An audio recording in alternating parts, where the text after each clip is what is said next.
അങ്ങനെ piece maker season 2 officially kick start ചെയ്തിരിക്കുകയാണ്. Piece maker season 1 ഉണ്ടായിരുന്നത് സ്നൈഡർ സ്റ്റാർട്ട് ചെയ്ത DC എക്സ്റ്റൻഡഡ് യൂണിവേഴ്സിന്റെ ഭാഗമായിട്ടായിരുന്നു.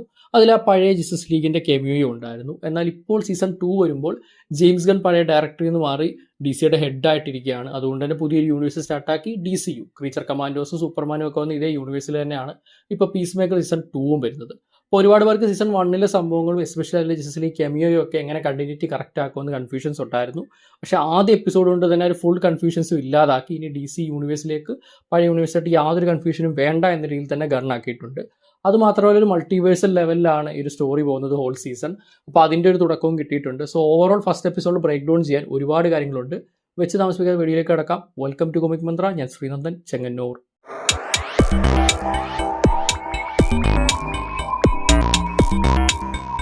വീഡിയോയിലേക്ക് കടക്കുന്നതിന് മുന്നേ peace maker season 2 spoilers discuss ചെയ്യാൻ ഒരു വാട്സപ്പ് ഗ്രൂപ്പ് തുടങ്ങിയിട്ടുണ്ട്. താല്പര്യമുള്ളവർക്ക് ജോയിൻ ചെയ്യാവുന്നതാണ്. ഞാനും അവിടെ ഉണ്ടായിരിക്കും. നമുക്ക് ഡീറ്റെയിൽ ആയിട്ടുള്ള സ്പോയിലർ ഡിസ്കഷൻസ് മുന്നോട്ട് കൊണ്ടുപോകാം. ലിങ്ക് ഡിസ്ക്രിപ്ഷനിലും കമന്റ് ബോക്സിലും കൊടുത്തിട്ടുണ്ട്. എപ്പിസോഡ് ആരംഭിക്കുന്നതിന് മുന്നേ പ്രീവിയസ്ലി ഓൺ റീക്യാപ്പിലൂടെയാണ് DC യൂണിവേഴ്സിന്റെ ഒരു കൺഫ്യൂഷൻസ് എല്ലാം തന്നെ ഗൺ മാറ്റിയത്. പ്രീവിയസ്ലി ഓൺ DCU റീക്യാപ്പ് എന്നാണ് നമ്മൾ കാണുന്നത്. So piece maker season 1 recap അല്ല, പീസ് മേക്കർ സീസൺ 1 എന്തൊക്കെ സംഭവങ്ങളാണ് ഗൺ തുടങ്ങി പുതിയ യൂണിവേഴ്സിന്റെ ഭാഗമായിട്ടുള്ളത് എന്നാണ് നമ്മൾ കാണുന്നത്. അപ്പോൾ നമ്മൾ നോക്കുകയാണെങ്കിൽ മെജോറിറ്റി ആയിട്ടുള്ള എല്ലാ ഇൻസിഡൻറ്റും നടന്നിട്ടുണ്ട്. ഒബ്വിയസ്ലി സൂയിസൈഡ് സ്ക്വാഡിലെ സംഭവങ്ങൾ മെയിനായിട്ടുള്ള നടന്നുകൊണ്ടാണ് പീസ് മേക്കർ സീസൺ 1 നടക്കുന്നത്. അവിടെയുള്ള പ്രൊജക്ട് ബട്ടർഫ്ലൈയും ബാക്കിയുള്ള എല്ലാ ഇൻസിഡൻസും നടക്കുന്നുണ്ട്. പക്ഷേ അവിടെ വന്ന വലിയൊരു മാറ്റം ഒരേ ഒരു സീനാണ്. അന്ന് ജസ്റ്റിസ് ലീഗാണ് ഇവരെ എല്ലാം കഴിഞ്ഞിട്ട് രക്ഷിക്കാനായിട്ട് വന്നതെങ്കിൽ ഇവിടെ വരുന്നത് ജസ്റ്റിസ് ഗ്യാങ് ആണ്. സോ അത് അവർ ആ ക്യാരക്ടേഴ്സിനെ വെച്ച് ഭംഗിയായിട്ട് റീപ്ലേസ് ചെയ്തു. ജസ്റ്റിസ് ഗ്യാങ്ങിന്റെ ഭാഗമായിട്ട് വരുന്ന ഒറിജിനൽ 3 മെമ്പേഴ്സ് തന്നെയാണ് mister Terrific, Guy Gardner, Green Lantern and Hawkgirl. ഇവരുടെ കൂടെ സൂപ്പർമാനും സൂപ്പർ ഗേളും ഉണ്ട്. ആൻഡ് ഈ ഒരു സംഭവം നടക്കുന്ന സൂപ്പർമാൻ സിനിമയ്ക്ക് മുമ്പാണെന്ന് പറഞ്ഞല്ലോ. ചിലർക്ക് കൺഫ്യൂഷൻ കാണും സൂപ്പർ ഗേളിനെ പറ്റിയിട്ട്. ആക്ച്വലി സൂപ്പർ ഗേളിനെ ഇൻട്രൊഡ്യൂസ് ചെയ്യുന്നത് നമ്മുടെ മുന്നിലേക്ക് സൂപ്പർമാൻ്റെ അവസാനമാണെങ്കിലും അതിന് ഒരുപാട് മുമ്പ് തന്നെ എർത്തിലുള്ള ക്യാരക്ടറാണ് സൂപ്പർ ഗേൾ. സ്പേസിലേക്ക് സൂപ്പർ ഗേൾ പോയ ഗ്യാപ്പിലാണ് സൂപ്പർമാൻ സിനിമയിലെ സംഭവങ്ങൾ നടക്കുന്നത്. ആ സ്പേസിൽ പോയ കഥയാണ് അടുത്ത വർഷം വരാൻ പോകുന്ന സൂപ്പർ ഗേളിന്റെ സോളോ മൂവിലൂടെ നമുക്ക് കിട്ടുക. അതേപോലെ ഒറിജിനൽ സീസൺ 1 സീൻ എടുത്താൽ നമുക്കറിയാം എല്ലാ ആക്ടേഴ്സും വന്നിട്ടുണ്ടായിരുന്നില്ല. അക്വാമാനായിട്ട് ജെയ്സൺ മൊമോയും ഫ്ലാഷായിട്ട് എസ്രാ മില്ലറും മാത്രമാണ് അതിൽ ആക്ച്വൽ വന്നിട്ടുള്ളത്. ബാക്കിയെല്ലാം സ്റ്റണ്ടബിൾസ് പോലായിരുന്നു. അതുകൊണ്ട് ഇവരുടെ രണ്ടുപേരുടെ തല മാത്രമേ ഒരു ഫസ്റ്റ് സീസണിൽ കാണിച്ചിട്ടുണ്ടായിരുന്നു. ഇവിടുത്തെ റീപ്ലേസ് ചെയ്തിരിക്കുന്നത് ഗൈഗാർണർ, ഗ്രീൻലാൻഡിൻ്റെയും അതേപോലെ ഹോക്ക് ഗേളിനെയും തല വെച്ചിട്ടാണ്. അവിടെ അന്ന് അക്വാമാൻ്റെ ഫിഷ് ജോക്ക് ആയിരുന്നുവെങ്കിൽ ഇവിടെ ഗൈഗാർണറിൻ്റെ പ്യൂബ് ജോക്കാണ് ഉള്ളത്. സോ ഒരു ആക്യുറേറ്റ് ഡെപ്പിക്ഷനായിട്ട് എനിക്ക് തോന്നിയത്. അക്വാമാനെ അതിലോട്ട് കൊണ്ടുവന്നപ്പോഴത്തേക്കും ഒരു തമാശയെന്നേ ഉള്ളായിരുന്നു. പക്ഷേ അതിനേക്കാളും പെർഫെക്റ്റ് ആയിട്ട് ഈ ഒരു സിറ്റുവേഷൻ പ്ലേസ് ചെയ്യാൻ പറ്റിയ ക്യാരക്ടർ ഗൈഗാർണർ, ഗ്രീൻലാൻഡിയൻ തന്നെയാണ്. കാരണം ആ ഒരു ക്യാരക്ടറിന്റെ സ്വഭാവം നമുക്കറിയാമല്ലോ. ഓക്കെ ഗൈസ്, അപ്പോൾ അത്രയേ ഉള്ളൂ റീക്യാപ്പ് സീൻ. പണ്ട് ജസ്റ്റിസ് ലീഗ് ആയിരുന്നു വന്നെങ്കിൽ അവിടെ ജസ്റ്റിസ് ലീഗ് അല്ല, ജസ്റ്റിസ് ഗ്യാങ് ആണ് വന്നത്. അതോടെ ഒരു മേജർ സംഭവം മാറ്റി. ഇനി പഴയ യൂണിവേഴ്സിന്റെ ഒന്നും തന്നെ ഇവിടെ എക്സിസ്റ്റ് ചെയ്യുന്നില്ല. ടോട്ടലി പുത്തൻ യൂണിവേഴ്സ്. അപ്പോൾ ഇനി നമുക്ക് ഡയറക്റ്റ്ലി എപ്പിസോഡിലേക്ക് കടക്കാം. തണുപ്പത്ത് കിടന്നുറങ്ങുന്ന പീസ് മേക്കറിനെ മുട്ടി വിളിക്കുന്ന ഈഗിളിൽ നിന്നുമാണ് നമ്മൾ എപ്പിസോഡ് സ്റ്റാർട്ട് ചെയ്യുന്നത്. ഈഗിളിക്ക് പുറത്തു പോയി പറക്കണമെന്നൊക്കെ ഉണ്ടെങ്കിലും നല്ല തണുപ്പാണ്, അതുകൊണ്ട് പുറത്തു വിടാൻ പറ്റില്ല എന്ന് പറയുന്നു. പിന്നീട് വേറെ വഴിയില്ലാതെ ആ ഒരു ക്വാണ്ടം അൺഫോൾഡിങ് ചേംബർ തുറക്കാൻ പീസ് മേക്കർ തീരുമാനിക്കുന്നു. സീസൺ 1 നമ്മളിത് കണ്ടിട്ടുണ്ടായിരുന്നു. ഇത് ആക്ച്വലി മൾട്ടിവേഴ്സുകൾക്കിടയിലുള്ള ഒരു സ്പേസ് എന്ന് പറയാം. അപ്പോൾ ഇവിടെയാണ് പീസ് മേക്കറിൻ്റെ അച്ഛനായിട്ടുള്ള ഓഗി പീസ് മേക്കറിൻ്റെ ഹെൽമെറ്റ്സും ബാക്കി വെപ്പൺസും ഒക്കെ സൂക്ഷിച്ചിട്ടുണ്ടായിരുന്നത്. ആൻഡ് ഇത് ടോപ്പ് സീക്രട്ടാണ്. ആകെ പീസ് മേക്കറിനും അച്ഛനും പിന്നെ വിജിലാൻഡേക്കും മാത്രമാണ് ഇത് അറിയാവുന്നത്. ബാക്കി ആർക്കും ഇതിനെപ്പറ്റി അറിയത്തില്ല. ഇവിടെ ഒരുപാട് ഡോറുകൾ ഇതുപോലുണ്ട്. അപ്പോൾ ഇതിൽ ഓരോ ഡോറിൽ നിന്നും മൾട്ടിവേഴ്സിലെ ഓരോ യൂണിവേഴ്സിൽ നിന്നാണ് വരുന്നത്. പക്ഷേ ഇവരിവരിന് അപ്പുറത്തോട്ട് പോകുന്നില്ല. ഇവരുടെ സാധനങ്ങൾ എടുക്കുന്നു, തിരിച്ച് സ്വന്തം യൂണിവേഴ്സിലോട്ട് പോകുന്നു, അത്രയേ ഉള്ളൂ. അതുകൊണ്ട് തന്നെ പീസ് മേക്കർ ഇവിടെയും എക്സ്പ്ലോർ ചെയ്തിട്ടില്ല. എന്തായാലും ഈഗിളി പറന്ന് എങ്ങോട്ടേക്കോ പോകുന്നു, പീസ് മേക്കർ പിന്നാലെ പോകുന്നു. പിന്നാലെ പോകുന്ന പീസ് മേക്കർ മറ്റൊരു ഡോർ കാണുന്നു. ഈ ഡോറിനടുത്ത് പീസ് മേക്കറിൻ്റെ ഹെൽമെറ്റ്സും കാണുന്നു. അപ്പോൾ ഞാൻ നേരത്തെ പറഞ്ഞതിലൂടെ ഒരുപാടൊന്നും എക്സ്പ്ലോർ ചെയ്തിട്ടുണ്ടായിരിക്കത്തില്ല പീസ് മേക്കർ. പക്ഷേ ഇപ്പോൾ എക്സ്പ്ലോർ ചെയ്തപ്പോൾ ഈഗിളിയെ തപ്പി വന്നപ്പോഴത്തേക്കും ഇതാ തൻ്റെ പോലത്തെ ഒരു ഹെൽമെറ്റ് സെറ്റും അവിടെ ഒരു ഡോറും. പീസ് മേക്കറിൻ്റെ മുറിയിൽ നിന്ന് ക്യൂസിലോട്ടുള്ള ഡോറിൻ്റെ പാസ്വേഡ് ഒബ്വിയസ്ലി പീസ് മേക്കറിൻ്റെ അച്ഛനാണ് ക്രിയേറ്റ് ചെയ്തിട്ടുണ്ടായിരുന്നത്. ഇതൊരു ബൈബിൾ കോട്ടിൻ്റെ ആണ്, പക്ഷേ ഞാൻ കറക്റ്റ് ചെയ്താന്ന് മറന്നുപോയി. ഇതേ സെയിം പാസ്വേഡ് ഈ ഒരു പുതിയ ഡോറിൻ്റെ പീസ് മേക്കർ അടിച്ചു കൊടുക്കുന്നു. അപ്പോൾ അതേ ഡോർ തുറക്കുന്നു. അങ്ങനെ പീസ് മേക്കറുടെ ഡോറിനകത്തേക്ക് കടക്കുന്നു.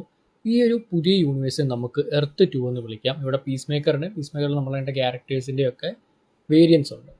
അങ്ങനെ എർത്ത് 2 മുറിയിലേക്ക് പീസ് മേക്കർ കടന്നു ചെല്ലുന്നു. സോ ഈ ഒരു മുറിയിൽ ഒരുപാട് അച്ചീവ്മെൻറ്റ്സും ന്യൂസ് പേപ്പർ കട്ടിങ്സും ഒക്കെ കാണാം. സോ അവിടെ ഉണ്ടായിരുന്നൊരു മേജർ സൂപ്പർ ഹീറോ ടീമാണ് ടോപ്പ് ട്രയോ എന്ന് നമുക്ക് മനസ്സിലാക്കാം. ടോപ്പ് ട്രയോ എന്ന് പറയുന്നതിൽ പീസ് മേക്കറും പീസ് മേക്കറിൻ്റെ അച്ഛനായ ഡ്രാഗണും. ഇപ്പോൾ വൈറ്റ് ഡ്രാഗൺ എന്ന പേരിലാണ് നമ്മുടെ ഒറിജിനൽ യൂണിവേഴ്സിൽ ഉണ്ടായിരുന്നെങ്കിൽ ഈ ഒരു എർത്ത് 2 ബ്ലൂ ഡ്രാഗൺ എന്നാകാൻ തോന്നുന്നു. കാരണം ബ്ലൂ ആയിട്ടുള്ളൊരു ഹെൽമെറ്റാണ് ഇവിടെ കാണുന്നത്. ആൻഡ് കൂടെ പീസ് മേക്കറിൻ്റെ കെയ്ത്ത് എന്ന ചേട്ടനുമുണ്ട്. സോ ഒറിജിനൽ യൂണിവേഴ്സിൽ കെയ്ത്ത് ചെറുപ്പത്തിലെ കൊല്ലപ്പെട്ടതായിരുന്നു. പീസ് മേക്കറിൻ്റെ അച്ഛൻ ബെറ്റ് വെച്ചിട്ട് പിള്ളേരെ കൊണ്ട് അടി ഉണ്ടായിപ്പിക്കുമായിരുന്നു. അങ്ങനെ ഉണ്ടായ ഒരു അടിയിൽ പീസ് മേക്കർ എഴുതി ഇടിച്ച് ചേട്ടനെ കൊന്നു. പക്ഷേ ഒരു പുതിയ യൂണിവേഴ്സിൽ കെയ്ത്ത് ജീവനോടെ ഉണ്ട് ആൻഡ് പീസ് മേക്കറിൻ്റെ അച്ഛൻ വളരെയധികം ഫ്രണ്ട്ലിയാണ്. അപ്പോൾ DCU ഒറിജിനൽ യൂണിവേഴ്സിലും ഈ പുതിയ എർത്ത് 2-ലുള്ള ഏറ്റവും വലിയ വ്യത്യാസം സിമ്പിളായിട്ട് പറഞ്ഞ പീസ് മേക്കറിൻ്റെ അച്ഛനാണ്. ഒറിജിനൽ യൂണിവേഴ്സിൽ പീസ് മേക്കറിൻ്റെ അച്ഛൻ വളരെയധികം ക്രൂവലായിട്ടുള്ള റേസിസ്റ്റ് ആയിട്ടുള്ള ഒരാളാണ്. മക്കളോട് പോലും സ്നേഹമില്ലാത്ത ഒരാളായതുകൊണ്ട് തന്നെയാണ് പീസ് മേക്കറിൻ്റെ ലൈഫ് ഇങ്ങനെ തീർന്നത്. പക്ഷേ ഈ പുതിയ എർത്ത് 2-ൽ പീസ് മേക്കറിൻ്റെ അച്ഛൻ വളരെയധികം ഫ്രണ്ട്ലിയാണ്, മക്കളെ ഇഷ്ടപ്പെടുന്ന റേസിസ്റ്റ് ഒന്നും അല്ലാത്തൊരു നല്ല മനുഷ്യനാണ്. അതുകൊണ്ട് തന്നെ ഇവരുടെ ലൈഫ് എത്രമാത്രം എൻറ്റയർലി പോളാർ ഓപ്പോസിറ്റായിട്ട് മാറി എന്നുള്ളത് തന്നെയായിരിക്കും ഈ ഒരു സീസണിലൂടെ ഓവറോൾ എക്സ്പ്ലോർ ചെയ്യാൻ പോകുന്നത്. തൻ്റെ അച്ഛനായ ഓഗിയുടെ എർത്ത് 2 വേരിയൻറ്റിനെ പീസ് മേക്കർ അവിടെ വെച്ച് കാണുന്നു. അപ്പോൾ അച്ഛൻ തന്നെ ഇത് നീന്ത് എങ്ങനെയാണ് ഒരുമാതിരി പ്രേതത്തെ കണ്ടുപോലെ പേടിക്കുന്നതെന്ന്. ബിക്കോസ് നമുക്കെല്ലാവർക്കും അറിയാം സീസൺ 1-ൽ പീസ് മേക്കർ തന്നെയാണ് സ്വന്തം അച്ഛനെ കൊന്നത്. അതിൻ്റെ ആ ഒരു സീസൺ എൻഡ് ചെയ്തത് തന്നെ പീസ് മേക്കർ തൻ്റെ അച്ഛൻ്റെ പ്രേതം അടുത്ത് വന്നിരിക്കുന്നു എന്ന് ഹാലൂസിനേറ്റ് ചെയ്യുന്ന പോലെ രീതിയിലായിരുന്നു. എന്തായാലും ഇവിടെ പേടിച്ചോടി പീസ് മേക്കർ തിരിച്ച് QCയിലോട്ട് കയറുകയാണ്. അവിടെ നമ്മുടെ ഇൻട്രോ ക്രെഡിറ്റ്സ് വരികയാണ്. ഫസ്റ്റ് സീസണിലെ ഇൻട്രോ സോങ് ഒരു ബ്ലാസ്റ്റ് ആയിരുന്നു ഞാൻ പ്രത്യേകിച്ച് പറയണ്ടല്ലോ, ബിഗ് ബാമിൻ്റെ ഡു യു വാണ ടേസ്റ്റ്. എന്നാൽ സെക്കൻഡ് സീസണിൻ്റെ ഇൻട്രോയിലേക്ക് വരുമ്പോഴത്തേക്കും അതുപോലൊരു വമ്പൻ ലെവൽ സോങ് അല്ല, കുറച്ചുകൂടി ഒരു ഇമോഷൻസ് അതിലോട്ട് പോകുന്ന സോങ് ആണ് ഫോക്സി ഷസാമിൻ്റെ ഓലോഡ് എന്ന സോങ്. അതുകൊണ്ട് തന്നെ കുറേ പേര് ഡിസപ്പോയിൻറ്റഡ് ആയിരിക്കും എന്നറിയാം. പക്ഷേ ആക്ച്വലി ഒരു ഹോൾ സീസൺ തീർന്നു കഴിയുമ്പോൾ അല്ലെങ്കിൽ ചിലപ്പോൾ ഇതിൻ്റെ ഫൈനൽ എപ്പിസോഡ്സിലായിരിക്കും ഈ ഒരു സോങ്ങിൻ്റെ ഇമ്പാക്റ്റ് നമുക്ക് കിട്ടുക. ഫസ്റ്റ് സീസണിലോട്ട് വന്നപ്പോഴത്തേക്കും ഒരു വലിയ ബ്ലാസ്റ്റ് ആയിരുന്നു, പുതിയ ക്യാരക്ടേഴ്സിലേക്കുള്ള ഇൻട്രൊഡക്ഷൻ ആയിരുന്നു. എന്നാൽ സെക്കൻഡ് സീസൺ കുറച്ചുകൂടി ഒരു ഇമോഷണൽ സൈഡിലേക്കാണ് പോകുന്നത് നമുക്ക് ഓൾറെഡി മനസ്സിലായിട്ടുണ്ട്. അപ്പോൾ സീസൺ തീരാറാകുമ്പോഴത്തേക്കും ഈ ഒരു സോങ് വളരെയധികം ആക്യുറേറ്റ് ആയിട്ട് മാറുമെന്ന് തന്നെ പ്രതീക്ഷിക്കാം. ഇൻട്രോ സോങ്ങിൽ ഒട്ടും എക്സ്പെക്ട് ചെയ്യാത്ത ഒരാളായിരുന്നു ഏലിയൻ. നമ്മൾ നേരത്തെ പീസ് മേക്കർ QC തുറന്ന ആ ഒരു ടൈമിലും ഈ ഒരു ഏലിയനെ കണ്ടിട്ടുണ്ടായിരുന്നു. എർത്ത് 2 ഒന്നുമല്ല, വേറെ ഏതോ ഒരു യൂണിവേഴ്സിനെ കഥകം തുറന്നാണ് ഏലിയൻ വന്നിട്ടുണ്ടായിരുന്നത്. ശരിക്കും ഏലിയൻ ആരാന്ന് ഇപ്പോഴൊരു പിടിയില്ല. പക്ഷേ ഇൻട്രോ സോങ്ങിലൊക്കെ കാണിച്ച സ്ഥിതിക്ക് മിക്കവാറും ഈ സീസണിൽ പിന്നീട് എപ്പോഴേലും ഇമ്പോർട്ടൻറ്റ് റോളിൽ വരാനുള്ള സാധ്യത കാണുന്നുണ്ട്. മേ ബി ഇത് വൈൽഡ് സ്റ്റോം കോമിക്സിന്റെ ഡാമിനേറ്റ് എന്ന് പറഞ്ഞൊരു ഏലിയൻ ആയിരിക്കാം. ബേസിക്കലി വൈൽഡ് സ്റ്റോം എന്ന് പറയുന്ന പണ്ടൊരു ഇൻഡിപെൻഡന്റ് കോമിക്സ് ആയിരുന്നു. പിന്നീട് DC ഈ ഒരു കോമിക്സിനെ വാങ്ങി എന്നിട്ട് അതിലെ ക്യാരക്ടേഴ്സിനെയും കൂടെ DC യൂണിവേഴ്സിൽ ഉൾപ്പെടുത്തി. ഈ ഒരു യൂണിവേഴ്സിന്റെ മെയിൻ ആയിട്ടുള്ള ടീമാണ് ദ അതോറിറ്റി. ഇവരുടെ solo film already James gun announce ചെയ്തിട്ടുണ്ടായിരുന്നു. ആ അതോറിറ്റി ടീമിലുള്ള ഒരു ക്യാരക്ടറാണ് എഞ്ചിനീയറിനെ നമ്മൾ സൂപ്പർമാൻ സിനിമയിൽ ലെക്സ് ലൂഥറിന്റെ കൂടെ കണ്ടിട്ടുണ്ടായിരുന്നു. സോ അവരുമായിട്ട് റിലേറ്റ് ചെയ്യുന്ന ഒരു ക്യാരക്ടറാണ് ഈ പറഞ്ഞ ഡാമിനേറ്റ് എന്ന ഏലിയൻ. പക്ഷേ ആ ഒരു ഏലിയൻ തന്നെയാണ് ഈ ഒരു ഏലിയൻ എന്ന് ഉറപ്പൊന്നുമില്ല. അപ്പിയറൻസ് കണ്ടിട്ട് ഏകദേശം ഒരുപോലെ ഇരിക്കുന്നു എന്നേ ഉള്ളൂ. ഇനി നമ്മൾ കാണുന്നത് 6 മാസം കഴിഞ്ഞുള്ള സീനാണ്. അപ്പോൾ ഇവിടെയാണ് piece maker season 2 officially kick start ചെയ്യുന്നത്. സോ മിക്കവാറും പീസ് മേക്കർ സീസൺ 1 കഴിഞ്ഞിട്ടുള്ള ആ ഒരു ടൈമിലായിരിക്കും നമ്മൾ നേരത്തെ കണ്ട ഓപ്പണിംഗ് സീൻ ഉണ്ടായിരിക്കുക. അത് കഴിഞ്ഞ് 6 മാസം കഴിഞ്ഞ് സീസൺ 2-ന്റെ മെയിൻ സ്റ്റോറി സ്റ്റാർട്ട് ചെയ്യുന്നു. പീസ് മേക്കറിനെ പിക്ക് ചെയ്യാൻ വേണ്ടിയിട്ട് അഡബയോ വരുന്നു. പീസ് മേക്കർ ജസ്റ്റിസ് ഗ്യാങ്ങിൻ്റെ ഇൻ്റർവ്യൂവിലേക്ക് പോവുകയാണ്. സോ ജസ്റ്റിസ് ഗ്യാങ്ങിനെയൊക്കെ പീസ് മേക്കർ കുറ്റം പറഞ്ഞ് നടക്കുന്നത് നമുക്കറിയാം. അതേപോലെ സൂപ്പർമാൻ സിനിമയിൽ സൂപ്പർമാനെ കുറ്റം പറഞ്ഞിട്ട് പീസ് മേക്കർ ഇൻ്റർവ്യൂവിൽ വന്നിട്ടുണ്ടായിരുന്നു. പക്ഷേ ആക്ച്വലി പീസ് മേക്കറിന് എവിടെയെങ്കിലും ബിലോങ് ചെയ്യണം, അതാണ് വേണ്ടത്. അത് പറ്റാത്തതുകൊണ്ടാണ് മുകളിലിരിക്കുന്ന ഈ ഒരു ടീംസിനെയും ഹീറോസിനെയൊക്കെ കുറ്റം പറഞ്ഞുകൊണ്ടിരുന്നത്. ഇപ്പം ജസ്റ്റിസ് ഗ്യാങ് ഒരു ഓഡീഷൻ നടത്തുന്നുണ്ട് അവരുടെ ടീമിലോട്ട് ആളെ കയറ്റാൻ. അങ്ങനെ അതിൻ്റെ ഭാഗമായിട്ട് ഓഡീഷന് പീസ് മേക്കർ പോകുന്നു. അഡബയോ ആണ് പീസ് മേക്കറിനെ ഡ്രൈവ് ചെയ്ത് കൊണ്ടുപോകുന്നത്. അങ്ങനെ ഇന്റർവ്യൂവിൻ്റെ ലൊക്കേഷനിലേക്ക് അവർ വരുന്നു. പക്ഷേ കണ്ടിട്ടത്ര ഇന്റർവ്യൂ ലൊക്കേഷനായിട്ട് തോന്നുന്നില്ല. ഒരു പഴകിയ ബിൽഡിങ്ങിലേക്കാണ് അവർ വരുന്നത്. ഇത് പഴയ ഏതോ ടോയ് കമ്പനിയുടെ ബിൽഡിങ്ങാണ് നമുക്ക് മുകളിൽ ക്രാങ്ക് ടോയ്സ് എന്ന് എഴുതി വെച്ച് മനസ്സിലാക്കാൻ പറ്റുന്നുണ്ട്. Actually Crank Toys Batman Arkham game series ഇല്ലേ, അതിൽ വരുന്നൊരു ടോയ് കമ്പനിയാണ്. അതേപോലെ തന്നെ കോസ്മോ ക്രാങ്ക് എന്ന് പറഞ്ഞിട്ടൊരു വില്ലൻ ഉണ്ടായിരുന്നു. ബാറ്റ്മാൻ്റെ 2004 കാർട്ടൂൺ സീരീസിലാണ് ഈ ക്യാരക്ടർ വരുന്നത്. ടോയ് മേക്കർ എന്ന് പറഞ്ഞ ഈ വില്ലനാണ് ഈ ഒരു ടോയ് കമ്പനിയുടെ പിന്നിൽ നിന്ന് നമുക്ക് വേണമെങ്കിൽ പറയാം. എന്തായാലും ഇവിടെ ഒരു ചെറിയ ഈസ്റ്റർ എഗ് ആയിട്ട് മാത്രമാണ് ഈ ക്യാരക്ടറിനെ കൊണ്ടുവന്നത്. പീസ് മേക്കർ ഇന്റർവ്യൂവിന് കയറി പോകുമ്പം ദേ ഒരു പെങ്കൊച്ച് കരഞ്ഞുകൊണ്ടിറങ്ങി വരുന്നു. ഈ ഒരു ക്യാരക്ടറാണ് വൈറ്റ് റാബിറ്റ്. ബാറ്റ്മാൻ്റെ കോമിക്സിലുള്ള ഒരു ക്യാരക്ടറാണ് വൈറ്റ് റാബിറ്റ്. വൈറ്റ് റാബിറ്റിന് സ്വയം മൾട്ടിപ്ലൈ ചെയ്യാനുള്ള കഴിവൊക്കെ ഉണ്ട്. ഇവിടെ എന്തായാലും ഇന്റർവ്യൂ കഴിഞ്ഞ് കരഞ്ഞിറങ്ങുന്ന വൈറ്റ് റാബിറ്റാണ് കാണാൻ പറ്റുന്നത്. സോ അകത്ത് എന്തോ വലിയ പ്രശ്നങ്ങൾ നടക്കുന്നുണ്ട്. അങ്ങനെ പീസ് മേക്കർ ഇന്റർവ്യൂവിന് ഇരിക്കുകയാണ്. ഇന്റർവ്യൂ ചെയ്യുന്ന 3 പേരാണ്. ഗൈഗാണ്, ഗ്രീൻലാൻഡ്, ഹോഗ്, പിന്നെ ഇവരുടെ എല്ലാം ഓണർ ആയിട്ടുള്ള മാക്സ്വെൽ ലോഡ്. മാക്സ്വെൽ ലോഡാണ് ജസ്റ്റിസ് ഗ്യാങ്ങിനെ ഓൺ ചെയ്തത്. മാക്സ്വെൽ ലോഡ് അഭിനയിച്ചിരിക്കുന്ന ജെയിംസ് ഗണ്ണിന്റെ അനിയനായ ഷോൺ ഗൺ ആണ്. നമ്മൾ ഗാർഡിയൻസ് ഓഫ് ദി ഗാലക്സിയിലും MCUയിലും ഒക്കെ കണ്ടിട്ടുണ്ടായിരുന്ന ക്രാഗളിനില്ലേ, പുള്ളിയാണ് ഇവിടെ മാക്സ്വെൽ ലോഡായിട്ട് വരുന്നത്. ആക്ച്വലി മാക്സ്വെൽ ലോഡിനെ നമ്മൾ നേരത്തെ പഴയ DC എക്സ്റ്റൻഡഡ് യൂണിവേഴ്സിന്റെ ഭാഗമായിട്ട് വണ്ടർ വുമൺ 84 പെട്രോ പാസ്കൽ അഭിനയിച്ചിരിക്കുന്നത് കണ്ടു. അതിലൊരു വില്ലനായിട്ടാണ് ഈ ക്യാരക്ടർ വന്നതെങ്കിൽ പുതിയ യൂണിവേഴ്സിലും ഒരു വില്ലനേക്കാളും കുറച്ചുകൂടി ഒരു ആൻറ്റി ഹീറോ അല്ലെങ്കിൽ ഒരു കോർപ്പറേറ്റ് ലെവൽ ക്യാരക്ടർ ആയിരിക്കും മാക്സ്വെൽ ലോഡ് എന്നാണ് ഗൺ പറഞ്ഞിരിക്കുന്നത്. സോ ഓൾറെഡി ഒരു സൂപ്പർ ഹീറോ ടീമിനെ ഓൺ ചെയ്യുന്ന ക്യാരക്ടറായിട്ടാണ് മാക്സ്വെൽ ലോഡ് വരുന്നത്, ഫണ്ട് ചെയ്യുന്ന ഒരു ക്യാരക്ടറായിട്ട്. അപ്പോൾ ഈ ജസ്റ്റിസ് ഗ്യാങ് എന്ന പുള്ളിയുടെ അണ്ടറിലുള്ള ടീമിലോട്ട് പുതിയ റിക്രൂട്ട്മെന്റ്സിനെ എടുക്കുന്ന ഇന്റർവ്യൂ ആണ്. അങ്ങനെ ഇന്റർവ്യൂ സ്റ്റാർട്ട് ചെയ്യുന്നു. പക്ഷേ പീസ് മേക്കർ പറയുന്നൊന്നും ഇവർക്ക് വലിയ കാര്യമായിട്ട് എടുക്കുന്നില്ല. ഓൾറെഡി ഗൈഗാർഡിനൊക്കെ ഹെയ്റ്റ് ചെയ്യുന്ന ഒരു ക്യാരക്ടറാണ് പീസ് മേക്കർ. ഇവര് മൈക്ക് ഓഫ് ആക്കി വെച്ചിട്ട് ഓരോ അകത്തിരുന്ന ഓരോ കാര്യങ്ങൾ പറയുവാണ്, ഇവരുടെ പീസ് മേക്കറിന്റെ കുറ്റവും കാര്യങ്ങളൊക്കെ പറയുന്നു. പക്ഷേ അവിടെ ഉള്ളൊരു പ്രശ്നം, ഗൈഗാർണർ ആക്ച്വലി ഇതിന്റെ മൈക്ക് ഓഫ് ആക്കിയാലും പുറത്ത് കേൾക്കുന്ന രീതിയിലാണ് സെറ്റ് ചെയ്ത് വെച്ചത്. സോ ഇത്രയും നേരം ഇന്റർവ്യൂവിൽ ഉണ്ടായിരുന്ന എല്ലാവരും ഇവരകത്ത് കുറ്റം പറഞ്ഞുകൊണ്ടിരുന്നു എല്ലാം കേട്ടു. അതുകൊണ്ട് തന്നെ വൈറ്റ് റാബിറ്റ് കരഞ്ഞ് ഓടിപ്പോയിരുന്നു. അപ്പോൾ പീസ് മേക്കറിന് പറയുന്നതെല്ലാം കേൾക്കാം. ഈ ഒരു കാര്യം മാക്സ്വൽ ലോർഡിന് അറിയത്തില്ല. പക്ഷേ ഇവഞ്ച്വലി പീസ് മേക്കർ ഇത് പറയുമ്പോൾ മാക്സ്വൽ ലോർഡ് റിയലൈസ് ചെയ്യുന്നു. പിന്നീട് പീസ് മേക്കറിനോട് സോറി ഒക്കെ പറയാൻ പോയപ്പോഴത്തേക്ക് ഓൾറെഡി പുള്ളിക്കാരൻ ലെഫ്റ്റ് ചെയ്തു. സോ താൻ ജസ്റ്റിസ് ഗ്യാങ്ങിലേക്ക് ഇനി പോകില്ല എന്നുള്ളൊരു തീരുമാനത്തിലോട്ട് പീസ് മേക്കർ വരുന്നു. അടുത്തായിട്ട് നമ്മൾ എമിലിയ ഹാർക്കോട്ടിലേക്ക് പോവുകയാണ്. സോ പീസ് മേക്കർ സീസൺ 1 അവസാനം അഡബയോ അമാൻഡ വാളറിന്റെയും ആർഗസിന്റെയും സീക്രട്ട് ആയിട്ടുള്ള എല്ലാ കാര്യങ്ങളും പബ്ലിക്കിന് വിളിച്ചു പറയുന്നുണ്ടല്ലോ. സോ ഇത് കാരണം സ്വന്തം മകളോടും ആ ഒരു ടീമിന്റെ ഭാഗമായിരുന്ന എമിലിയ ഹാർക്കോട്ടിനോടും ഒക്കെ അമാൻഡ വാളറിന് ദേഷ്യമാണ്. സോ എമിലിയ ഹാർക്കോട്ടിന് ഒരു ഏജൻസിയിലും ജോലി കിട്ടുന്നില്ല. CIA-യിലും ആർഗസിലും എല്ലാം ജോലി ചോദിച്ചു, പക്ഷെ ഒരിടത്തും ജോലി കിട്ടുന്നില്ല. പുള്ളിക്കാരിക്ക് വേറെ ജോലി ചെയ്യണമെന്നും അറിയത്തില്ല. നേരത്തെ തൊട്ട് പുള്ളിക്കാരി ഈ ഒരു ഇന്റലിജൻസിലാണ് വർക്ക് ചെയ്തുകൊണ്ടിരുന്നത്. ഇതിനെല്ലാം കാരണം അമാൻഡ വാളർ ഇൻഫ്ലുവൻസ് ആണ്. അങ്ങനെ ദേഷ്യം പിടിച്ച് ഹാർക്കോർട്ട് പോയി സ്വന്തം കാറിന്റെ ഡാഷ്ബോർഡ് ഒക്കെ ഇടിച്ച് കറക്കുന്നു. ഇവഞ്ച്വലി ഹാർക്കോർട്ട് വീട്ടിലോട്ട് വരുമ്പോഴത്തേക്കും പീസ് മേക്കർ അവിടെ ഉണ്ട്, പുള്ളിക്കാരി വിസിറ്റ് ചെയ്യുന്നു. അതിൻ്റെ അവിടെ ഒരു ടെൻഡർ മൊമെന്റ് ഒക്കെ ആവുന്നുണ്ടെങ്കിൽ പോലും പീസ് മേക്കറും ഈ ഒരു ഹാർക്കോർട്ടുമായിട്ടുള്ള റിലേഷന്റെ കുറച്ച് ടീസും കാര്യങ്ങളും ഉണ്ട്. പക്ഷേ ഹാർക്കോർട്ടിന് തീരെ താല്പര്യമില്ലാത്തവരാണ് സംസാരിക്കുന്നത്. സോ ഇവഞ്ച്വലി പീസ് മേക്കർ ബയ്യൊക്കെ പറഞ്ഞിറങ്ങി പോകുന്നു. അങ്ങനെ എല്ലാം കൊണ്ടും മൊത്തത്തിൽ വിഷമത്തിൽ പീസ് മേക്കർ ഇരിക്കുകയാണ്. അങ്ങനെ രാത്രിയായി. ആക്ച്വലി പീസ് മേക്കറിന്റെ എല്ലാ നീക്കങ്ങളും ഒരാൾ വാച്ച് ചെയ്യുന്നുണ്ട്. അത് ജോൺ എക്കണോമോസ് ആണ്. കഴിഞ്ഞ സീസണിൽ ഇവരുടെ ആർഗസ് ടീമിലുണ്ടായിരുന്ന ആൾ തന്നെയാണ് ജോൺ എക്കണോമോസ്. ആക്ച്വലി ബാക്കി എല്ലാവരും പുറത്താക്കിയിട്ട് എന്തുകൊണ്ടാണ് എക്കണോമോസിന് ഈ പീസ് മേക്കറിനെ നോക്കുന്ന ജോലി തന്നെ കിട്ടിയെന്നുള്ളത് സംശയമാണ്. ഇപ്പം ആർഗസിന്റെ ലീഡറായിട്ടുള്ളത് അമാൻഡ വാളർ അല്ല, റിക് ഫ്ലാഗ് സീനിയർ ആണ്. നമ്മൾ ക്രീച്ചർ കമാൻഡോസിൽ കണ്ട അതേ റിക് ഫ്ലാഗ് സീനിയർ തന്നെയാണ്. ഇത് സൂപ്പർമാനിൽ ഒരു ക്യാരക്ടറിനെ കണ്ടിട്ടുണ്ടായിരുന്നു. സോ എല്ലാവർക്കും ഒരു കൺഫ്യൂഷനാണ് എന്തുകൊണ്ട് പുള്ളിക്കാരൻ്റെ ഹെയർ ആ ഒരു വെള്ളയെന്ന് മാറിയിട്ട് കറുപ്പായെന്നുള്ളത്. കാരണം ഇത് ഷൂട്ട് ചെയ്യുന്ന അതേ സമയത്ത് തന്നെ വേറൊരു സീരീസൂടെ പുള്ളിക്ക് ഷൂട്ട് ചെയ്യണം. അതുകൊണ്ട് തന്നെ നരച്ച ഹെയർ ആക്കാൻ പറ്റത്തില്ല. അതുകൊണ്ട് വന്നൊരു ചെറിയ സംഭവം മാത്രമാണ്, അല്ലാതെ യൂണിവേഴ്സുമായിട്ട് ബന്ധപ്പെട്ടുള്ള ചേഞ്ചസ് ഒന്നുമല്ല. വെള്ള ഹെയർ ഉള്ള ക്രീച്ചർ കമാൻഡോസിൽ കണ്ട അതേ ക്യാരക്ടർ തന്നെയാണ് ഇവിടെ ബ്ലാക്ക് ഹെയർ ആയിട്ട് വരുന്നത്. സെയിം ആക്ടർ തന്നെയാണ് അവിടെ വോയിസും ഇവിടെ ആക്ടിങ് ചെയ്തിരിക്കുന്നത്. അപ്പോൾ അങ്ങനെ ആർഗസിന്റെ പുതിയ ഡയറക്ടറായിട്ടുള്ള റിക് ഫ്ലാഗ് സീനിയർ ജോൺ എക്കണോമോസിനെ വെച്ച് പീസ് മേക്കറിനെ വാച്ച് ചെയ്യുകയാണ്. കാരണം എന്തെങ്കിലും ഒരു ചെറിയ പഴുത് കിട്ടിയാൽ പീസ് മേക്കറിനെ ലോക്ക് ചെയ്യാൻ പറ്റും, ജയിലിലിടാൻ പറ്റും, ഇടിക്കാൻ പറ്റും. അങ്ങനെ തൻ്റെ മകനെ കൊന്നയാളുടെ റിവെഞ്ചിന് വേണ്ടിയിട്ട് എന്തെങ്കിലും ഒരു പഴുത് കിട്ടാൻ നോക്കിയിരിക്കുകയാണ് റിക് ഫ്ലാഗ് സീനിയർ. അത് കിട്ടാൻ വേണ്ടിയിട്ടാണ് ജോൺ എക്കണോമോസിനെ ചുമതലപ്പെടുത്തിയത്. അപ്പം റിക് ഫ്ലാഗ് സീനിയർ ന്യൂസ് കാണുന്നുണ്ട്. ഈ ന്യൂസിലുള്ള സെയിം ആങ്കറെ തന്നെയാണ് നമ്മൾ സൂപ്പർമാനിലും കണ്ടിട്ടുണ്ടായിരുന്നത്. സൂപ്പർമാൻ ലെക്സ് ലൂതറിന്റെ പീസ് മേക്കറുടെ ഇന്റർവ്യൂ എടുത്തത് സെയിം ആങ്കർ ആയിരുന്നു. ഈ ന്യൂസിൽ പറയുന്ന ഒരു ഇമ്പോർട്ടന്റ് കാര്യം മെറ്റാ ഹ്യൂമൻ പ്രിസൺ ബ്രേക്കുകളാണ്. മെറ്റാ ഹ്യൂമൻസിനെ പ്രിസണിൽ വെച്ചിട്ടുണ്ടായിരുന്ന വെൽറി പ്രിസൺ, നമ്മൾ ക്രീച്ചർ കമാൻഡോസിലും സൂസൈഡ് സ്ക്വാഡിലും കണ്ട സെയിം പ്രിസൺ, ആൻഡ് അർക്കം ബാറ്റ്മാന്റെ ആ ഒരു പ്രിസൺ, ബാറ്റ്മാൻ വില്ലൻസ് ഒക്കെയുള്ള പ്രിസൺ. ഇത് രണ്ട് പ്രിസൺസിൽ നിന്നും ഒരുപാട് മെറ്റാ ഹ്യൂമൻസ് പ്രിസൺ ബ്രേക്ക് ചെയ്ത് പോകുന്നുള്ള ന്യൂസ് ആണ് കാണുന്നത്. ആൻഡ് ലെക്സ് ലൂതറിന്റെ പ്രിസൺ ബ്രേക്കിലേക്കുള്ളൊരു സൂചനയും ഇവിടെ കിട്ടിയെന്ന് പറയാം. സൂപ്പർമാന്റെ അവസാനം ബെൽറീവിലേക്കാണ് ലെക്സ് ലൂതറിനെ കൊണ്ടുവന്നതെന്നുള്ളൊരു ഡീറ്റെയിൽ നമ്മൾ പോസ്റ്റ് ക്രെഡിറ്റ്സ് വീഡിയോയിൽ പറഞ്ഞിട്ടുണ്ടായിരുന്നല്ലോ.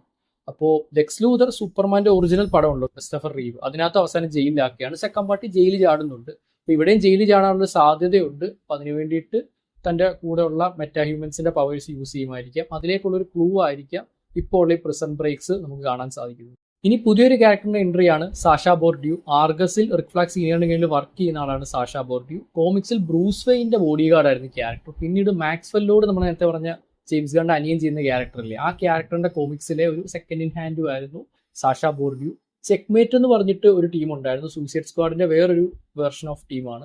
അപ്പോൾ ആ ടീമിലെ ഒരു ഇമ്പോർട്ടന്റ് മെമ്പർ ആയിരുന്നു സാഷ ബോർഡ്യൂ. എന്നാൽ ഇവിടെ ആർഗസിൽ റിക് ഫ്ലാഗ് സീനിയറിൽ വർക്ക് ചെയ്യുന്ന ഒരാളായിട്ട് മാത്രമാണ് സാഷയെ കാണിക്കുന്നത്. റിക് ഫ്ലാഗ് സീനിയറിനോട് സാഷ ബോർഡ്യൂ പറയുകയാണ്, പീസ് മേക്കറിന്റെ വേണ്ടി ഏരിയയിൽ നമുക്കൊരു സിഗ്നൽ കിട്ടിയിട്ടുണ്ട്. 6 മാസം മുമ്പ് നമുക്ക് കിട്ടിയ അതേപോലത്തെ ഒരു സിഗ്നലാണിത്. സോ അന്ന് പീസ് മേക്കർ എർത്ത് 2 കടന്നല്ലോ, അത് കാരണം ഉണ്ടായ ഒരു സിഗ്നലാണ് അവർക്ക് 6 മാസം മുമ്പേ കിട്ടിയത്. ഇപ്പോൾ വീണ്ടും പീസ് മേക്കർ എർത്ത് 2 കടന്നിരിക്കുകയാണ്. അതുകൊണ്ട് തന്നെ ഈ ഒരു സിഗ്നൽ ഇവർക്ക് വീണ്ടും കിട്ടുന്നു. അപ്പോൾ ഇതിവർ ലെക്സ് ലൂതർ ഇൻസിഡന്റുമായിട്ട് കണക്ട് ചെയ്ത് സംസാരിക്കുന്നുണ്ട്. നമുക്കറിയാം സൂപ്പർമാൻ സിനിമയിൽ ലെക്സ് ലൂതർ പോക്കറ്റ് ഡയമെൻഷൻ ഉണ്ടാക്കി, അതുമൂലം ഉണ്ടായ പ്രശ്നങ്ങൾ ആ റിഫ്റ്റും. അപ്പോൾ ഇതും പീസ് മേക്കറിന്റെ സംഭവം എല്ലാം ഏകദേശം ഒന്ന് തന്നെയാണ്. വേറെ യൂണിവേഴ്സും റിഫ്റ്റുകളും അതിനിടയിൽ വരുന്ന പ്രശ്നങ്ങളും. അപ്പോൾ ആ ഒരു ഇൻസിഡന്റുമായിട്ട് ഇത് സിമിലർ ആണെന്ന് ഇവർ പറയുന്നതിലൂടെ ഈ ഒരു പോക്കറ്റ് ഡയമെൻഷൻ സെറ്റപ്പ് ഇവർ ഓവറോൾ കണക്ട് ചെയ്യുകയാണ്. ഇതേ സമയം എല്ലാം കൊണ്ട് ദേഷ്യം പിടിച്ചിരിക്കുന്ന എമിലിയ ഹാർക്കോട്ട് ഒരു ബൈക്കർ ഗ്യാങ് ബാറിലേക്ക് പോവാണ്. ഈ ഒരു ബാറിന്റെ പേര് ഗബ്രിയൽസ് ഹോൺ എന്നാണ്. അപ്പോൾ ഗബ്രിയൽസ് ഹോൺ കോമിക്സിലേക്ക് പോയി കഴിഞ്ഞാൽ മൾട്ടിവേഴ്സിലേക്ക് കണക്ട് ചെയ്യുന്ന ഒരു സംഭവമാണ്. പേര് പോലെ തന്നെ ഇതൊരു ഹോൺ ആണ്. ഈ ഹോണിലൂടെ ശബ്ദം ഉണ്ടാക്കി കഴിഞ്ഞാൽ മൾട്ടിവേഴ്സുകൾക്കിടയിലുള്ള സ്പേസ് തുറക്കപ്പെടും. അതായത് നമ്മൾ നേരത്തെ കണ്ട ക്വാണ്ടം അൺഫോൾഡിംഗ് ചേംബർ ഉണ്ടല്ലോ പീസ് മേക്കറിന്റെ, സെയിം സംഭവം കോമിക്സിൽ തുറക്കാൻ വേണ്ടി യൂസ് ചെയ്യുന്ന ഒരു എക്യുപ്മെന്റ് ആണ് ഗബ്രിയൽ സോൺ. അപ്പോൾ അത് ചെറിയൊരു ഈസ്റ്റർ എഗ് ആയിട്ട് ചുമ്മാ ഒരു രസത്തിന് പേരിട്ടു എന്ന് മാത്രം ബാറിന്. എന്തായാലും ബാറിൽ കയറി മൊത്തം പ്രശ്നമായി എമിലിയ ഹാർക്കോട്ടുള്ള ഇടി മൊത്തം വാരിക്കൂട്ടുകയാണ്. അങ്ങനെ എമിലിയ ഹാർക്കോർട്ട് ഒരു ലൈഫിന്റെ ലോവസ്റ്റ് പോയിന്റിലാണെങ്കിൽ നേരെ ഓപ്പോസിറ്റ് എർത്ത് 2-ൽ പോയ പീസ് മേക്കർ ലൈഫിന്റെ ഹയസ്റ്റിലാണെന്ന് പറയാം. സോ എർത്ത് 2-ലേക്ക് വീണ്ടും പോയ പീസ് മേക്കർ തന്റെ ചേട്ടനെ കാണുന്നു. സോ കുട്ടിക്കാലത്ത് തന്നെ മരിച്ചുപോയ ചേട്ടൻ ഇപ്പം പ്രായമായിട്ട് കാണുന്ന ആദ്യമായിട്ട് ഈ ഒരു യൂണിവേഴ്സിലെ വേരിയന്റിനെ. ഈ ചേട്ടൻ ചോദിക്കുന്നു, നീ ബ്ലഡ് ഹേവനിലല്ലായിരുന്നു, പക്ഷെ ഇപ്പൊ തിരിച്ചു വന്നു പീസ് മേക്കർ പറയുന്നു. ബ്ലഡ് ഹേവൻ എന്ന് പറയുന്നത് കോമിക്സിൽ നമ്മുടെ ഗോതം സിറ്റിക്ക് അടുത്ത് കിടക്കുന്ന ഒരു സിറ്റിയാണ്. ആ നൈറ്റ് വിങ് ഉണ്ടല്ലോ, ആദ്യത്തെ റോബിനായ റിച്ചാർഡ് ഗ്രേസൺ പിന്നീട് നൈറ്റ് വിങ് ആയിട്ട് മാറുമല്ലോ, ഒരു നൈറ്റ് വിങ് ഓപ്പറേറ്റ് ചെയ്യുന്നത് ബ്ലഡ് ഹേവനിലാണ്. സോ അവിടേക്ക് ഈ സെക്കൻഡ് യൂണിവേഴ്സിലെ പീസ് മേക്കർ പോയിരിക്കുകയാണ്. ആ ഒരു ഗ്യാപ്പിലാണ് നമ്മുടെ പീസ് മേക്കർ അവിടേക്ക് വരുന്നത്. സോ ഇവർക്ക് ആർക്കും ഡൗട്ടൊന്നും തോന്നുന്നില്ല, ബ്ലഡ് ഹേവനിൽ നിന്ന് തിരിച്ചു വന്നു എന്ന് വിചാരിക്കുന്നു. അങ്ങനെ അച്ഛനും 2 മക്കളും കൂടെ അവിടെ നിന്ന് ചില്ല് ചെയ്യുവാണ്. സോ ഒരു പഴയ നൊസ്റ്റാൾജിക്കായിട്ടുള്ള കാര്യങ്ങളൊക്കെ ഇവർ പറയുന്നു. പക്ഷേ പീസ് മേക്കർ നമ്മുടെ ഒറിജിനൽ പീസ് മേക്കറിൽ നിന്നും ലൈഫിൽ കിട്ടിയിട്ടേ ഇല്ലാത്ത കാര്യങ്ങളാണ്. സോ അങ്ങനെ ഒരു ഹോൾസം പ്ലസ് ഇമോഷണൽ ആയിട്ടുള്ള ഒരു സീനായിട്ടാണ് ഇത് മുന്നോട്ട് പോകുന്നത്. ഈ ഒരു നൊസ്റ്റാൾജിക് ടോക്സിനിടയിൽ പറയുന്നൊരു പ്രത്യേക കാര്യമാണ്, പണ്ട് പീസ് മേക്കർ കൊച്ചായിരിക്കുന്ന സമയത്ത് ഇന്റർ ഡയമെൻഷണൽ ഇംസിനെ കൊണ്ടുവന്നത്. സോ ഇന്റർ ഡയമെൻഷണൽ ഇംസ് എന്ന് വെച്ച് കഴിഞ്ഞാൽ 5th ഡയമെൻഷണൽ ബീയിങ്സ് ആണ്. ഇവർ പേര് സൂചിപ്പിക്കുന്നവർ വളരെ ചെറുതാണ്, പക്ഷേ ഇവരുടെ ഇന്റലിജൻസും പല ടാക്ടിക്സും ഒക്കെ വളരെ വലുതാണ്. ഈ കൂട്ടത്തിലെ പ്രധാനിയാണ് ബാറ്റ്മേറ്റ്. ബാറ്റ്മാനി ഇൻസ്പയർഡ് ആയിട്ട് മുതൽ ആ കോസ്റ്റ്യൂം ഇട്ട് നടക്കുന്ന ഒരു ക്യാരക്ടറാണ്. പീസ് മേക്കർ സീസൺ 1-ലും ബാറ്റ്മേറ്റിനെ പറ്റി ചുമ്മാ റെഫറൻസ് ഫണ്ണായിട്ട് കൊടുത്തിട്ടുണ്ടായിരുന്നു. ഇവിടെ ഇന്റർ ഡയമെൻഷൻ ഇംപ് എന്ന് പറയുമ്പോൾ മോസ്റ്റ് ലൈക്ലി ബാറ്റ്മേറ്റ് ആയിരിക്കാം ഈ പറഞ്ഞ കൊച്ചിലെ പീസ് മേക്കറുടെ കൂടെ വന്നിട്ടുള്ള ഇംസിലൊരാൾ. ഒരു കാര്യം പറയാൻ വിട്ടുപോയി, ഈ ഒരു നൊസ്റ്റാൾജിക് ടോക്കൊക്കെ ഉണ്ടാകുന്നതിന് മുന്നേ തന്നെ പീസ് മേക്കർ ആരൊക്കെ യൂസ് ചെയ്യുന്ന ഇറങ്ങി വരുമ്പോൾ ഇവരുടെ ഷെൽഫൊക്കെ കാണുന്നുണ്ടല്ലോ, നേരത്തെ പറഞ്ഞ അച്ചീവ്മെന്റ് ഷെൽഫ്. അതിൽ കുറച്ച് പേപ്പർ കട്ടിങ്സിലേക്ക് പോയി കഴിഞ്ഞാൽ ടോപ്പ് ട്രയോ പല വില്ലന്മാരെ തോപ്പിച്ചതിന്റെ പേപ്പർ കട്ടിങ്സ് ആണ്. ആൻഡ് അതിൽ ആദ്യം പറയുന്ന വില്ലൻ റെയിൻബോ ക്രിയേച്ചർ ആണ്. ബാറ്റ്മാൻ കോമിക്സിൽ വരുന്ന ലിറ്ററലി റെയിൻബോ ക്രിയേച്ചർ ആയിട്ടുള്ള ഒരു ക്യാരക്ടറാണിത്. പിന്നെ വരുന്നൊരു ക്യാരക്ടറാണ് അൾട്രാ ഹ്യൂമനേറ്റ്. ഇത് മനുഷ്യന്റെ ബുദ്ധിയുള്ള, അല്ല അതിനെക്കാട്ടിലും ഇന്റലിജൻസ് ഉള്ള ഒരു വലിയ ഗൊറില്ലയാണ്. ഒരു കോമിക് സീരീസിൽ ജസ്റ്റിസ് ലീഗിനെ മൊത്തത്തിൽ തന്നെ ഈ അൾട്രാ ഹ്യൂമനേറ്റ് തോപ്പിച്ചിട്ടുണ്ട്. ഇവിടെ ടോപ്പ് ട്രയോ അൾട്രാ ഹ്യൂമനേറ്റിനെ ഗോതത്തിൽ തോപ്പിച്ചു എന്നാണ് പറയുന്നത്. അപ്പോൾ ഇതിൽ നിന്ന് തോന്നുന്നൊരു ഡൗട്ടാണ്, മേ ബി ഈ ഒരു യൂണിവേഴ്സിൽ വേറെ സൂപ്പർ ഹീറോസ് ഇല്ലേ? കാരണം ബാറ്റ്മാന്റെ വില്ലന്മാരെയൊക്കെയാണ് ഇവർ നേരിടുന്നത്. അപ്പോൾ ഈ ഒരു യൂണിവേഴ്സിൽ ബാറ്റ്മാനും സൂപ്പർമാനും ആരും ഇല്ലേ? ഇവർ മാത്രമാണോ, ടോപ്പ് ട്രയോ മാത്രമാണോ ഏക സൂപ്പർ ഹീറോസ്? അങ്ങനെയാണെങ്കിൽ പീസ് മേക്കർ നേരത്തെ പറഞ്ഞ ഒരു സൂപ്പർ ഹീറോ ടീമിൽ ബിലോങ് ആവാത്തടത്തൊന്നും ഈ ഒരു യൂണിവേഴ്സിലെ ഒരേ ഒരു സൂപ്പർ ഹീറോ ടീമിലെ മെയിൻ ആൾക്കാരുള്ളതായിട്ട് നിൽക്കുന്നു എന്നൊരു പോളാർ ഓപ്പോസിറ്റ് ആണ് വീണ്ടും കടന്നു വരുന്നത്. പീസ് മേക്കർ ക്യൂസിക്ക് അകത്തു പോകുന്നത് എക്കണോമോസ് കണ്ടിട്ടുണ്ടായിരുന്നു, പക്ഷെ സ്വന്തം സുഹൃത്തിനെ എങ്ങനെ ഒറ്റ കൊടുക്കും? പക്ഷെ ഇത് പറഞ്ഞു കൊടുത്തില്ലെങ്കിൽ തന്റെ ജോലിക്കും നിലനിൽപ്പിനും തന്നെ പ്രശ്നമാണ്. അങ്ങനെ മൊത്തത്തിൽ കൺഫ്യൂഷനായ എക്കണോമോസ് അഡബയോയെ കാണാൻ പോകുന്നു. അഡബയോ നേരത്തെ പുള്ളിക്കാരുടെ വൈഫിൻ്റെ കൂടെയാണ് താമസിച്ചിട്ടുണ്ടായിരുന്നത്. പക്ഷെ ഇപ്പം അവരെല്ലാവരും കൂടെ കുറെ കോൺഫ്ലിക്റ്റ് ആയിട്ട് ഇപ്പം സെപ്പറേറ്റ് ആയിട്ട് ഒരു ചെറിയ സെറ്റപ്പിൽ താമസിക്കുന്നത്. ഈ ഒരു ചെറിയ റൂമിൽ എക്കണോമോസ് കളിയാക്കുന്നത് തന്നെ ഗ്രാൻഡ് തെഫ്റ്റ് ഓട്ടോ അഥവാ GTA-യിലെ ഏറ്റവും വേസ്റ്റ് ഹൈഡ് ഔട്ട് എന്ന് പറഞ്ഞിട്ടാണ്. എനിക്ക് തോന്നുന്നു വൈ സിറ്റിയിലൊരു ഹൈഡ് ഔട്ട് ഉണ്ടായിരുന്നു, $1000 കൊടുത്താൽ കിട്ടുന്ന, ഏകദേശം ഈ ഒരു സംഭവമായിരിക്കും ഉദ്ദേശം തോന്നുന്നു. അപ്പോൾ നമുക്ക് മനസ്സിലാവുന്ന വേറൊരു കാര്യം, ഈ ഒരു സീസൺ 1 അവസാനിക്കുമ്പോൾ ഈ ടീം എല്ലാം കൂടെ മൊത്തത്തിൽ ഒരുമിച്ച് ഒരു യൂണിറ്റി ഒക്കെ ഉണ്ടായിരുന്നു. പക്ഷേ 6 മാസം ഗ്യാപ്പിൽ സീസൺ 2 നടക്കുമ്പോൾ എല്ലാവരും പല വഴിക്കായിരിക്കുകയാണ്. അമാണ്ട വാളറിന്റെ ഇന്റർവെൻഷൻസും പ്രശ്നങ്ങളൊക്കെ തന്നെയാണ് വലിയൊരു കാരണമെന്ന് പറയാം. സോ എക്കണോമോസിന് പഴയ പോലെ പീസ് മേക്കറിനോട് നേരിട്ട് കാര്യങ്ങൾ സംസാരിക്കാൻ ഒരു മടി. അതുകൊണ്ടാണ് അഡബയോയെ കൊണ്ടുവരുന്നത്. കാരണം അഡബയോയും പീസ് മേക്കറുമാണ് ഇപ്പോൾ ഏറ്റവും കൂടുതൽ കമ്പനി ആയിട്ടുള്ളത്. എർത്ത് 2-ലേക്ക് നമുക്ക് തിരികെ പോവാം. നമ്മുടെ ആ ഒരു നൊസ്റ്റാൾജിക് ടോക്കൊക്കെ അവസാനിച്ചു. പീസ് മേക്കർ റൂമിലേക്ക് പോകുന്നു. സോ ഇവിടുത്തെ പീസ് മേക്കറിന്റെ റൂം വളരെയധികം ഡിഫറൻ്റ് ആണ്. നമുക്കറിയാം വളരെ ചെറിയൊരു റൂമിലായിരുന്നു, ഒരു ട്രെയിലർ സെറ്റപ്പിലാണ് പീസ് മേക്കർ ഒറിജിനൽ യൂണിവേഴ്സിൽ താമസിക്കുന്നതെങ്കിൽ ഇവിടെ വലിയൊരു മാൻഷൻ സെറ്റപ്പിൽ ഒരു കിടിലൻ റിച്ച് ലുക്കിംഗ് റൂമിലാണ് ഇവിടുത്തെ പീസ് മേക്കർ ജീവിക്കുന്നത്. അവിടെ ഒരു ഫോട്ടോ ഫ്രെയിം കാണുന്നു, അതിൽ പീസ് മേക്കറും ഹാർക്കോർട്ടുമാണ് ഉള്ളത്. ആൻഡ് ഇവർ ലവേഴ്സ് ആണെന്നുള്ള രീതിയിലാണ് അത് നിൽക്കുന്നതും. സോ നേരത്തെ ആ ഒരു കോൺവെർസേഷനിലെ കെയ്ത്ത് എക്സിനെ കുറിച്ചിട്ട് പീസ് മേക്കറിനോട് ചോദിച്ചിട്ടുണ്ടായിരുന്നു. ആ എക്സ് ആണ് ഹാർക്കോർട്ട് എന്ന് നമുക്കൊരു ഫോട്ടോ ഫ്രെയിം കാണുമ്പോൾ മനസ്സിലാവുന്നു. സോ ഇവിടെ നല്ലൊരു റിലേഷനിലായിരുന്നു ഇവർ പൊക്കോണ്ടിരുന്നു, ഓരോ റിലേഷനൊക്കെ ആയി. പക്ഷെ ഇപ്പം എന്തൊക്കെ സംഭവിച്ച് എക്സ് ആയെന്ന് മാത്രം പീസ് മേക്കറുടെ മനസ്സിലാവുന്നു. എന്നാൽ പെട്ടെന്ന് പുറകിൽ ഒരു ഗൺ വരുന്നു. ഗൺ പിടിച്ചിരിക്കുന്ന വേറെ ആരുമല്ല, എർത്ത് 2 പീസ് മേക്കറാണ്. ബ്ലഡ് ഹേവനിൽ നിന്ന് ജസ്റ്റ് തിരിച്ചു വന്നേ ഉള്ളൂ. അങ്ങനെ റൂമിലോട്ട് വന്നപ്പോൾ അതേ പുള്ളിയെ പോലെ വേറൊരാൾ. ഇതൊരു ഷേപ്പ് ഷിഫ്റ്റർ ആണോ എന്നാണ് ആദ്യം സംശയിക്കുന്നത്. എനിക്കൊന്ന് ക്ലേ ഫേസിലേക്കുള്ള റെഫറൻസ് ആയിരിക്കും ഇതെന്ന്. ബാറ്റ്മാൻ വില്ലനായ ക്ലേ ഫേസ് ആണ് DC-യുടെ ഏറ്റവും ബിഗ്ഗസ്റ്റ് ഷേപ്പ് ഷിഫ്റ്റേഴ്സിൽ ഒരാൾ. അപ്പോൾ ഈ ഒരു ക്യാരക്ടറിനെ ബേസ് ചെയ്തൊരു സോളോ ഫിലിം അടുത്ത വർഷം എന്ന് നിങ്ങൾക്ക് അറിയാമായിരിക്കുമല്ലോ. ബാറ്റ്മാൻ വരുന്നതിന് മുന്നേ ബാറ്റ്മാൻ വില്ലൻ്റെ സോളോ ഫിലിം DCU-വിൽ കിട്ടുകയാണ്. മിക്കവാറും ആ സിനിമയിലായിരിക്കും ബാറ്റ്മാനെ നമുക്ക് ചിലപ്പോൾ കെമിയോ ആയിട്ട് എങ്ങനെയും കാണാൻ സാധിക്കുക. അപ്പോൾ എന്തായാലും ഈ ഒരു ക്യാരക്ടർ ഒറിജിനലി ക്രീച്ചർ കമാൻഡോസിൽ DC മെയിൻ യൂണിവേഴ്സിന്റെ ഭാഗമായിട്ട് വന്നിട്ടുണ്ടായിരുന്നു. റെഡ് ഫ്ലാഗ് സീനിയർ ഈ ക്യാരക്ടറിനെ കൊല്ലുന്നുമുണ്ട്. പക്ഷേ മരിച്ചു എന്ന് പറയാൻ പറ്റത്തില്ല, ബിക്കോസ് കനലൊരു തരിമതി എന്നൊക്കെ പറയുന്നത് പോലെ ക്ലേ ഒരു തരി മതി ഒരു ക്യാരക്ടറിന് തിരിച്ചു വരാൻ. അതുകൊണ്ട് തന്നെ മിക്കവാറും ബെൽറീവിലോ അല്ലെങ്കിൽ അർക്കത്തിലേക്ക് ഒരു ക്യാരക്ടറിന്റെ ക്ലേ കൊണ്ടുപോയി വെക്കുകയും എന്നാൽ അവിടുന്ന് ഈ ഒരു ക്യാരക്ടർ രക്ഷപ്പെടുകയും ചെയ്തിട്ടുണ്ടായിരിക്കാം. അതായിരിക്കാം നേരത്തെ പറഞ്ഞ ആ ഒരു മെറ്റാഹ്യൂമൻ പ്രിസൺ ബ്രേക്സിൽ ഒരെണ്ണം. എന്തായാലും ക്ലേ ഫേസ് സിനിമ വരുമ്പോൾ ഇതുമായിട്ടുള്ള കണക്ഷൻസ് നമുക്ക് കൂടുതൽ അവിടെ ഡീറ്റെയിൽ ആയിട്ട് കിട്ടുമെന്ന് എക്സ്പെക്ട് ചെയ്യാം. എന്തായാലും ഇവിടെ നമ്മൾ ഫൈറ്റ് ആവുന്നു. എങ്ങനെയും QC കൂടെ ഇറങ്ങി രക്ഷപ്പെട്ട് സ്വന്തം യൂണിവേഴ്സിൽ പോകാൻ നമ്മുടെ ഒറിജിനൽ പീസ് മേക്കർ ശ്രമിക്കുന്നു. എന്നാൽ എർത്ത് 2 പീസ് മേക്കറിന് ഒരുപാട് കിടിലൻ ഹൈ ലെവൽ ഗാഡ്ജറ്റ്സ് ഉണ്ട്. ഒന്ന് ട്രാക്ക് ചെയ്ത് അറ്റാക്ക് ചെയ്യുന്ന നിഞ്ച സ്റ്റാഴ്സ് ആണ്. രണ്ടാമത്തത് വൂൾവറീൻ്റെ പോലത്തെ ഒരു ക്ലോ ആണ്, പക്ഷേ ഇത് ഒറ്റ ക്ലോ മാത്രമേ ഉള്ളൂ. പിന്നെ പറക്കാൻ പറ്റുന്ന ത്രസ്റ്റേഴ്സിൻ്റെ ഒരു എബിലിറ്റി. അങ്ങനെ ഇവിടെ നമ്മൾ ഈ ഒരു ഫൈറ്റ് ആവുന്നു. പക്ഷേ ഈ ഫൈറ്റിൽ എക്സ്ട്രാ എബിലിറ്റീസ് തന്നെ പീസ് മേക്കറിന് പണിയാവുന്നു. എർത്ത് 2 പീസ് മേക്കറിൻ്റെ നെഞ്ചത്തെ ലോഗോയിൽ നമ്മുടെ പീസ് മേക്കർ ഞെക്കുന്നതോടെ പറന്നു പോയിട്ട് മുകളിൽ ഒരു കുന്തത്തിൽ കയറി ചാവുകയാണ് ഈ പീസ് മേക്കർ. അങ്ങനെ എർത്ത് 2 പീസ് മേക്കർ ഡെഡായി. ഇപ്പോൾ നമ്മുടെ ഒറിജിനൽ പീസ് മേക്കർ മാത്രമേ ജീവനോടെയുള്ളൂ. ഈ ഒരു പീസ് മേക്കറിൻ്റെ കൈ കടന്ന് എർത്ത് 2 പീസ് മേക്കർ മരിക്കുന്നു. അവിടെയാണ് എപ്പിസോഡ് അവസാനിക്കുന്നത്. അങ്ങനെ ആദ്യ എപ്പിസോഡ് വൻ കിടുവായിരുന്നു. ഇമോഷണൽ സൈഡാണെങ്കിലും ആ ഒരു ആക്ഷൻ ആൻഡ് ത്രില്ലിംഗ് സൈഡാണെങ്കിലും അതേപോലെ കോമഡി സൈഡാണെങ്കിലും എല്ലാം കിടുവായിട്ട് ചെയ്തൊരു കിടിലം തുടക്കം. അതുകൊണ്ട് തന്നെ ഈ സീസൺ ഓവറോൾ കുറച്ചുകൂടെ പ്രതീക്ഷയുണ്ട്. കുറച്ചുകൂടെ ആ ഒരു ഇമോഷണൽ ആസ്പെക്റ്റിലായിരിക്കും പോകുന്നതെന്നറിയാം. പക്ഷെ ഇപ്പോൾ തന്നെ മൾട്ടിവേഴ്സ് അടക്കമുള്ള സംഭവങ്ങൾ കൊണ്ടുവന്നതുകൊണ്ട് കുറച്ചധികം പ്രതീക്ഷ ഈ സീസണിലുണ്ട്. എന്ന് കരുതി ഭയങ്കര മൾട്ടിവേഴ്സൽ ലെവൽ കഥയാവുമെന്നല്ല. മൾട്ടിവേഴ്സ് എന്നൊരു ബേസിക് കോൺസെപ്റ്റ് വെച്ചിട്ട് ഇവരുടെ തന്നെ വേരിയൻസും പിന്നെ നേരത്തെ പറഞ്ഞ ഏലിയൻ അടക്കമുള്ള മറ്റെർത്തിലെ കുറച്ച് ക്യാരക്ടേഴ്സിനെയൊക്കെ കൊണ്ടുവന്ന് ഒരു കിടിലൻ എക്സ്പീരിയൻസ് നൽകുമെന്നാണ് എക്സ്പെക്ട് ചെയ്യുന്നത്. കുറച്ച് മാസങ്ങൾക്ക് മുമ്പേ ഗണ്ണർ ഇന്റർവ്യൂവിൽ പറഞ്ഞിട്ടുണ്ടായിരുന്നു പീസ് മേക്കർ സീസൺ 2 DCUവിൻ്റെ ഫ്യൂച്ചറിന് വളരെയധികം ഇമ്പോർട്ടൻ്റ് ആയ പ്രൊജക്റ്റാണ്. മേ ബി QC മൾട്ടിവേഴ്സും ഒക്കെ ഉള്ളതുകൊണ്ടായിരിക്കാം. പക്ഷേ അല്ലെങ്കിൽ ചിലപ്പോൾ വേറെ ഏതെങ്കിലും എലമെൻസും ആയിരിക്കാം. കാരണം ആദ്യമേ ഒരു മൾട്ടിവേഴ്സൽ ലെവൽ ഇവന്റ് ഗൺ കൊണ്ടുവരുമെന്ന് ഡൗട്ടാണ്. ഇപ്പോൾ നമ്മൾ MCU എടുത്താലും ആദ്യമേ മൾട്ടിവേഴ്സ് അല്ലല്ലോ വന്നു.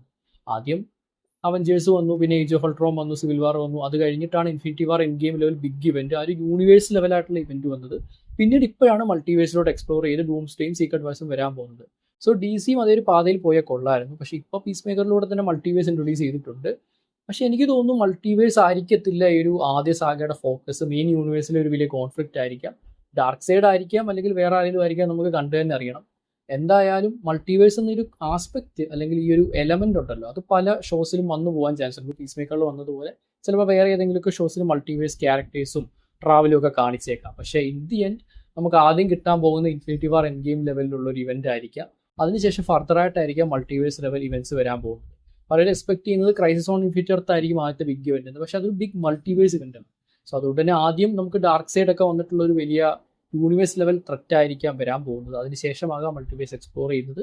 ഇതെല്ലാം എൻ്റെ കുറച്ച് തോട്ട്സ് മാത്രമാണ്. എന്തായി തീരുമെന്ന് കണ്ടു തന്നെ അറിയാം. അപ്പോൾ തുടക്കത്തിൽ പറഞ്ഞ പീസ് മേക്കറിൻ്റെ സ്പോയിലർ ഗ്രൂപ്പ് മറക്കണ്ട, ഞാനും ആ ഗ്രൂപ്പിലുണ്ട്. അപ്പോൾ നമുക്ക് അവിടെ ഡീറ്റെയിൽഡ് ആയിട്ടുള്ള ഡിസ്കഷൻസ് ആയിട്ട് മുന്നോട്ട് പോവാം. അപ്പോൾ ഇത്തരത്തിൽ കൂടുതൽ വീഡിയോസ് ഇഷ്ടപ്പെടുന്ന ആളാണ് നിങ്ങളെങ്കിൽ ചാനൽ സബ്സ്ക്രൈബ് ചെയ്യുക. ഞങ്ങൾക്ക് ഇൻസ്റ്റാഗ്രാം പേജ് ഉണ്ട്, അതുകൊണ്ട് ഫോളോ ചെയ്തേക്കാം. മറ്റൊരു വീഡിയോയിൽ കണ്ടുമുട്ടുന്നവരേക്കും ദിസ് ഇസ് റിനു ജഗല്ലോ signing off from Comic Mantra.